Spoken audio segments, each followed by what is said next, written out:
Dans un petit restaurant, un jeune homme a giflé un vieil homme, mais il ignorait que sa fille dirigeait la sécurité nationale. Le Miller's Diner avait cette odeur de sucre caramélisé qui colle aux souvenirs. Café brûlant, graisse qui chante, vinyle rouge des banquettes, néon fatigué au-dessus du comptoir.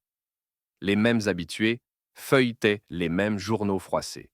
Et puis un claquement sec a tranché la soirée comme un couteau, une gifle.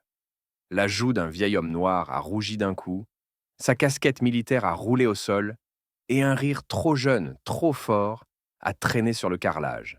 Personne n'a bougé. Les téléphones se sont levés. Le vieux a simplement ajusté son souffle.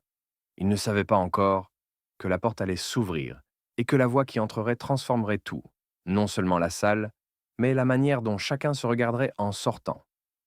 Abonne-toi si tu crois que le respect ne se mendie pas. Mets un like si tu penses qu'une seule voix peut renverser une salle entière. Henry Walker venait à la tombée du jour, quand la lumière du parking se mélange au chrome des pare-chocs. 72 ans, la peau comme du cuir patiné, les yeux de ceux qui ont vu plus loin que l'horizon. Il posait toujours sa casquette sur la banquette, un signe râpé au fil d'or, puis commandait la même chose. Café noir, tarte aux pommes et le silence que procure une table pour une seule personne.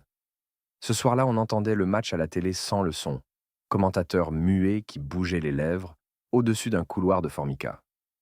Henry tenait sa tasse à deux mains, comme on se réchauffe aux choses qui restent.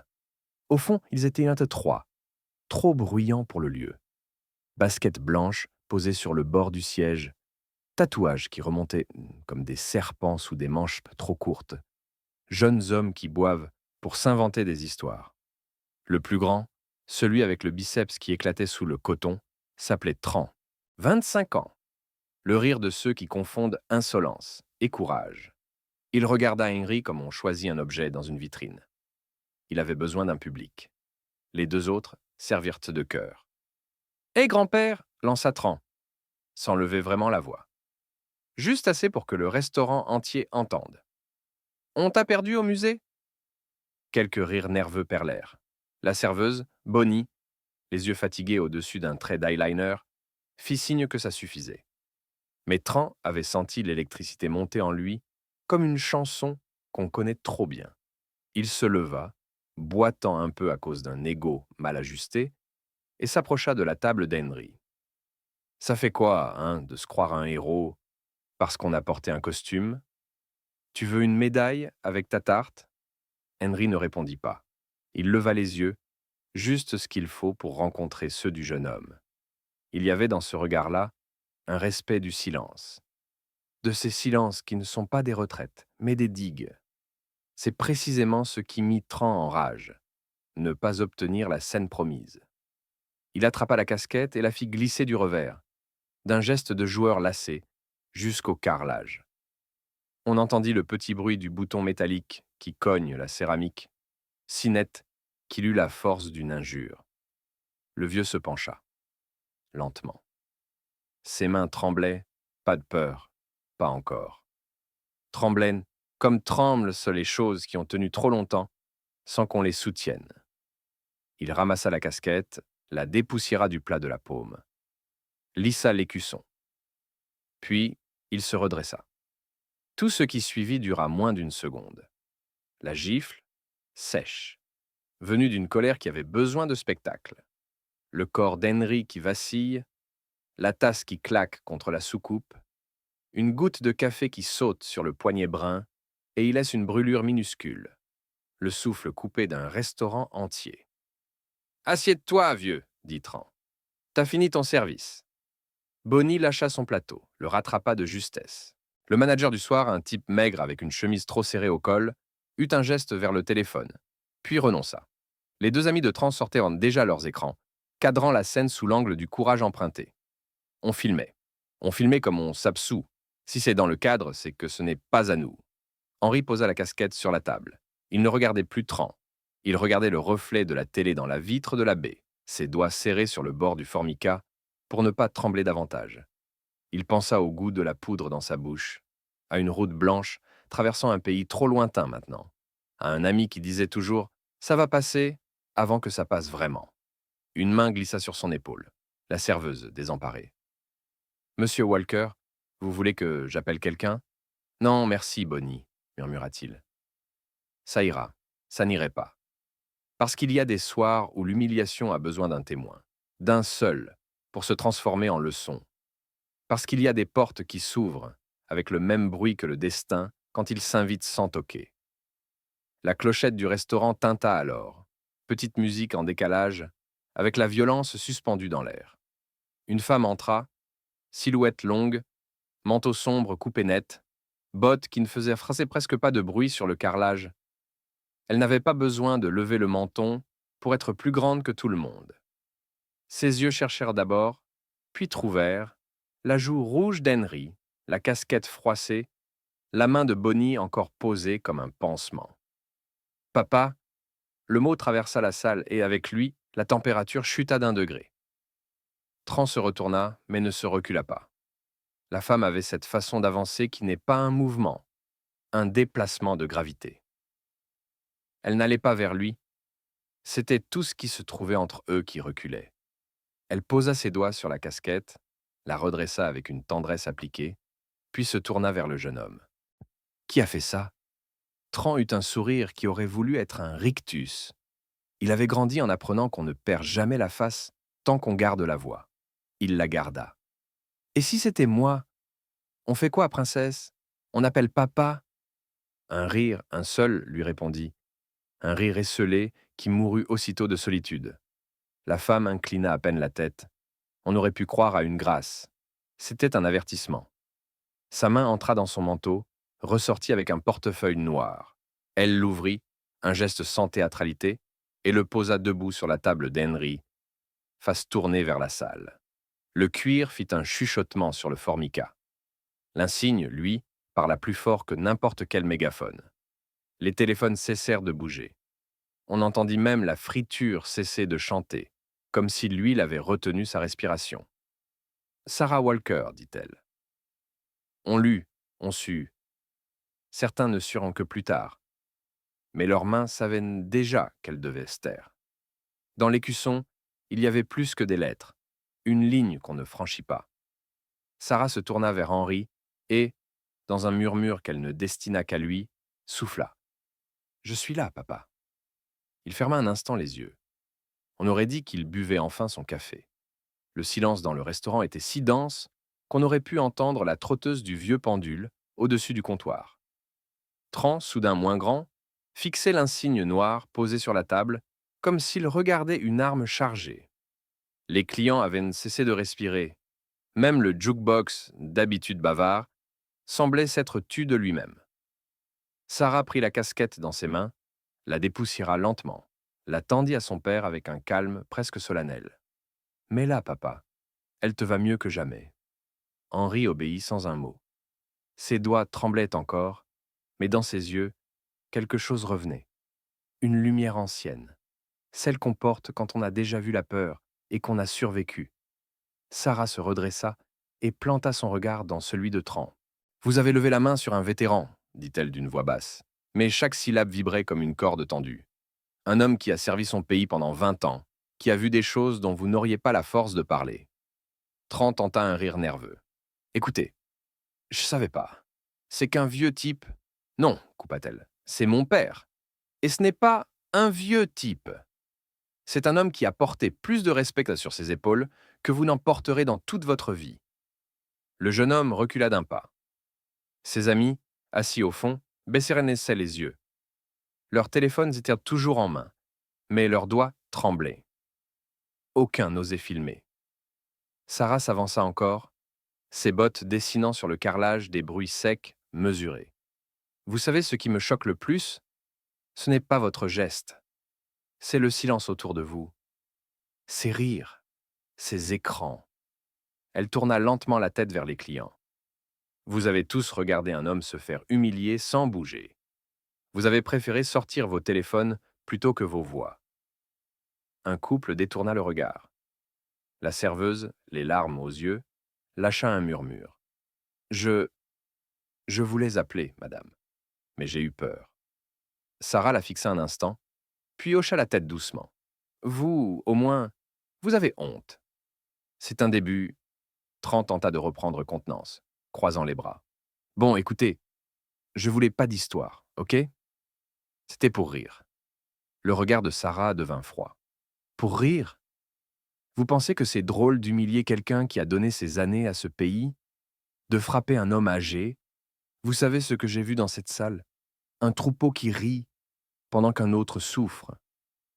Elle s'approcha encore, si près que Tran dut reculer. Et vous savez ce que je dirige, monsieur? Tran blême secoua la tête.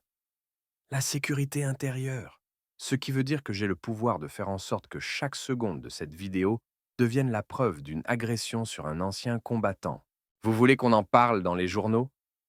Que votre visage devienne l'exemple de ce qu'on enseigne dans les écoles quand on parle de respect perdu? Le jeune homme ouvrit la bouche, la referma. Ses lèvres tremblaient. Le bruit de sa respiration s'entendait dans toute la pièce. Sarah se tourna vers le manager sans hausser le ton. Appelez la police, s'il vous plaît. Le manager acquiesça, presque soulagé qu'on lui dise enfin quoi faire. Il décrocha le téléphone d'une main tremblante. Henry, lui, n'avait pas bougé. Il regardait sa fille, debout devant lui, cette même fille qu'il avait vue un jour tomber de vélo, se relever, le genou en sang, les dents serrées. Il murmura « Sarah, laisse tomber. Ce n'est pas la peine. » Elle posa sa main sur son épaule. « Papa, ce n'est pas de la vengeance. C'est du respect. Tu m'as appris à ne jamais détourner le regard quand l'injustice se montre. Alors, aujourd'hui, je te rends la leçon. » Dans le fond, les gyrophares commençaient à se refléter sur la vitrine. Des passants s'étaient arrêtés dehors, attirés par la lumière bleue.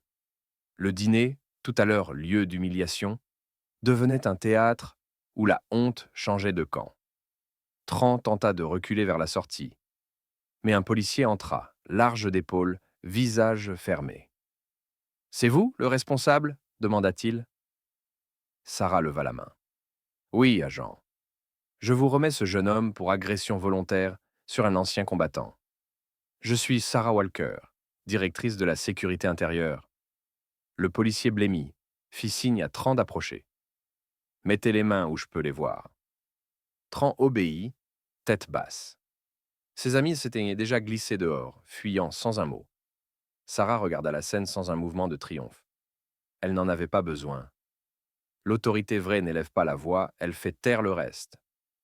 Quand les agents sortirent avec le jeune homme, le restaurant entier demeura muet. Henry soupira.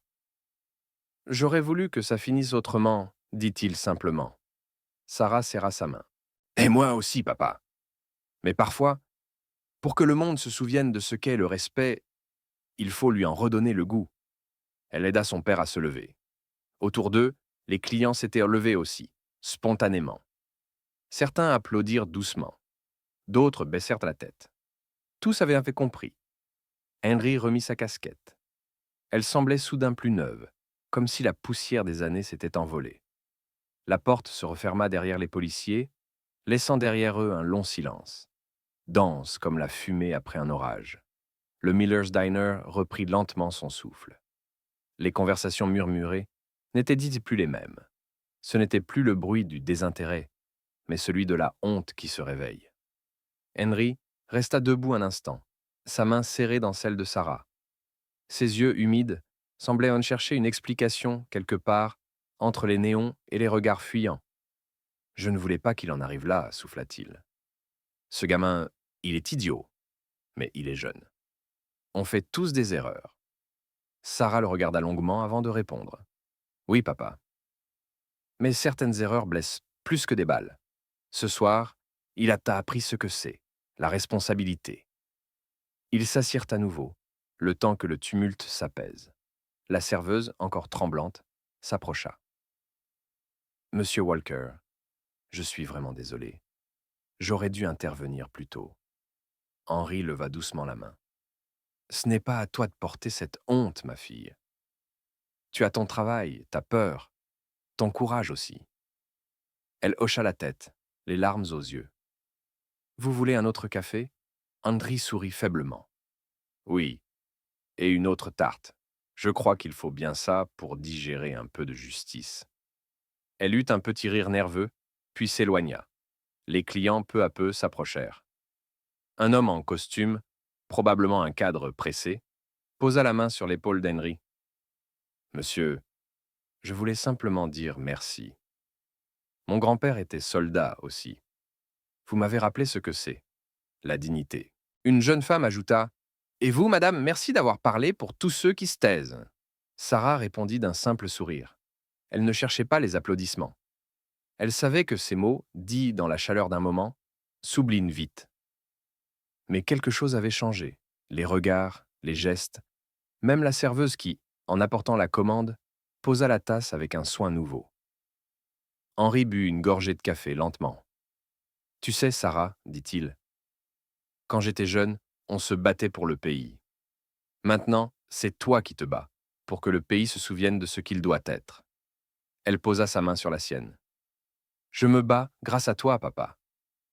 Dehors, les gyrophares s'éteignirent. La pluie commença à tomber sur le parking, lavant les vitres du restaurant. Les lumières à l'intérieur prenaient une teinte dorée, presque douce. Tran, menotté, passait devant la vitre. Il jeta un regard rapide vers Henry, puis détourna les yeux. Le vieil homme le regarda partir, sans colère. « Je ne lui en veux pas, » murmura-t-il. « J'espère juste qu'un jour, il comprendra. » Sarah hocha la tête, puis répondit doucement: « Peut-être que ce soir, quelqu'un d'autre comprendra aussi. » Le vieux pendule se remit à tinter. Le restaurant reprenait vie, mais rien n'était tout à fait comme avant. Les gens parlaient à voix plus basse, les rires semblaient moins lourds. Henri termina sa tarte en silence. Puis, il posa quelques billets sur la table, se leva avec lenteur et glissa son bras sous celui de sa fille. Ensemble, ils sortirent du Miller's Diner. Sous la pluie, Sarah ajusta le col de son père. « Tu devrais mettre ton écharpe, vieux soldat. » Il rit doucement. « J'ai survécu à pire que quelques gouttes. » Elle sourit. Ils traversèrent le parking côte à côte, l'un appuyé sur l'autre, deux générations soudées par la même leçon. Il ne suffit pas d'avoir raison. Il faut oser la défendre. Dehors, la pluie s'était transformée en rideau fin, brillant sous les lampadaires. Les flaques reflétèrent les néons rouges du dîner, et chaque pas d'Henry semblait effacer un peu de ce qui venait de se passer. Sarah marchait à côté de lui, son manteau sombre battant contre ses jambes. Elle ne disait rien. Elle n'avait plus besoin de parler. Ils atteignirent de la vieille camionnette d'Henry, stationnée un peu plus loin. Il s'appuya contre la portière, fatigué, le souffle court. « Tu sais, dit-il doucement, j'ai survécu à 2 guerres, à la faim, au froid, à la peur. Mais je crois que ce soir, j'ai eu plus mal que sur le champ de bataille. » Sarah le regarda longuement. Pourquoi? Parce que là-bas, on savait au moins qui était l'ennemi. Ici, c'est plus flou. Parfois, la haine porte un sourire et une bière à la main. Elle posa sa main sur son bras. Le monde a besoin de se souvenir, papa. De gens comme toi. Et si ce gamin devait t'insulter, pour que 100 autres se lèvent demain avec un peu plus de respect, alors... Ton combat continue. Henri laissa échapper un petit rire fatigué. Tu parles comme un général. Non, répondit-elle, comme ta fille. Leurs regards se croisèrent dans le reflet de la vitre. L'un portait le poids des années, l'autre la lumière de celles à venir. Sarah tendit la main et Henri la serra, fort. Tu sais, reprit-il, quand tu étais petite, tu voulais être forte comme les héros à la télé. Et toi, tu m'as appris qu'un vrai héros, c'est juste quelqu'un qui ne détourne pas le regard. Un coup de tonnerre lointain roula au-dessus des collines. Sarah sourit. Viens, rentrons. Ce soir, c'est moi qui t'offre le café. Il hocha la tête. Tant que c'est pas de la tarte à la justice, ça me va. Ils montèrent dans la voiture. Le moteur ronronna, vieux mais fidèle. Avant de démarrer, Sarah jeta un dernier regard vers le dîner. Derrière la vitre, elle vit la serveuse qui essuyait une table avec un soin nouveau. Sur un tabouret, un jeune homme qui avait filmé plus tôt fixait son téléphone, le visage grave. Peut-être qu'il allait supprimer la vidéo. Ou peut-être qu'il allait la partager. Pas pour se moquer cette fois, mais pour raconter. Henry tapota la main de sa fille. Tu sais, le respect, c'est comme une graine. Tu la plantes sans savoir si elle poussera. Mais ce soir, je crois qu'on en a semé quelques-unes. Sarah acquiesça, les yeux humides. Oui, et certaines prendront racine là où on s'y attend le moins. La voiture s'éloigna, ses phares découpant 2 lignes dans la nuit. Et dans le reflet des flaques, la casquette d'Henry, posée droite sur sa tête, brillait comme une médaille que personne ne lui avait donnée, mais qu'il avait méritée 1000 fois. On peut vieillir, perdre des batailles, être fatigué du monde, mais tant qu'il reste quelqu'un pour rappeler ce qu'est le respect, tout n'est pas perdu. Le courage, ce n'est pas toujours de frapper ou de crier. Parfois, c'est simplement de se lever ou d'arriver au bon moment et de dire ⁇ Assez, abonne-toi si tu crois, toi aussi, que le respect se transmet, comme une flamme qu'on garde vivante. Mets un like pour chaque père, chaque mère, chaque ancien qui garde la tête haute malgré le mépris. Et écris en commentaire ⁇ Respecte ⁇ si tu penses qu'on ne mesure pas la valeur d'un homme à sa force, mais à sa dignité.